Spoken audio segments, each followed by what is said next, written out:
Et c'est parti pour Si vous lisez ça, je suis déjà morte. C'est sorti chez Delcourt, on va en parler rapidement. Donc il s'agit d'un album qui a été réalisé par Matt Kindt et dessiné par Dan McDaid, et qui fait un peu l'actualité, on va dire. Ça fait partie des séries, des albums à suivre du moment. Alors c'est une histoire en 3 parties, intégralement publiée donc chez Delcourt. Et vous le voyez ici, dès la toute première vignette, on vous dit qu'il y a 5 ans, l'armée américaine a découvert un portail vers un royaume quantique. Alors, découverte de nouveaux territoires plus armée américaine, vous pouvez imaginer évidemment ce que ça va donner. Il s'agit d'aller occuper ce territoire qui pourrait être particulièrement intéressant. Problème, eh bien, il est fréquenté par des autochtones qui ne sont pas forcément sympathiques, et du coup, il a fallu installer durant ces années une sorte de zone de sécurité dans laquelle pouvoir atterrir, qui s'appelle la zone verte.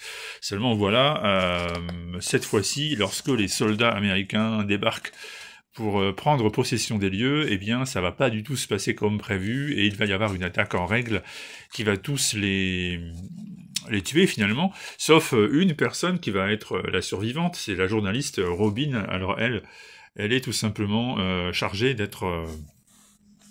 d'accompagner les militaires pour effectuer un reportage sur ce nouveau monde, et c'est elle qui va être témoin, c'est elle qui va raconter un peu ce qui se passe, et on va suivre son parcours pour survivre, au départ avec le commandant de bord du vaisseau sur lequel elle a voyagé, et puis ensuite toute seule, et là elle va faire la connaissance de quelques figures locales. Elle va se rendre compte que finalement l'exploitation et les différences entre les classes sociales existent aussi bien sur Terre que dans d'autres dimensions.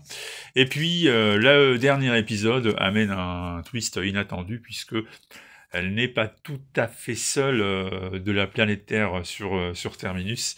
Et là, l'histoire va basculer vers quelque chose d'autre, et c'est peut-être d'ailleurs la partie la moins réussie. C'est la troisième, à la fin, qui à mon avis est un peu moins bonne que ce qu'on a lu au départ.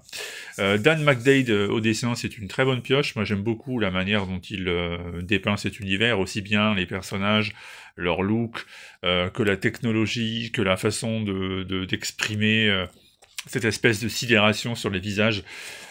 C'est du bon boulot, donc j'ai été plutôt séduit par cette histoire en termes graphiques.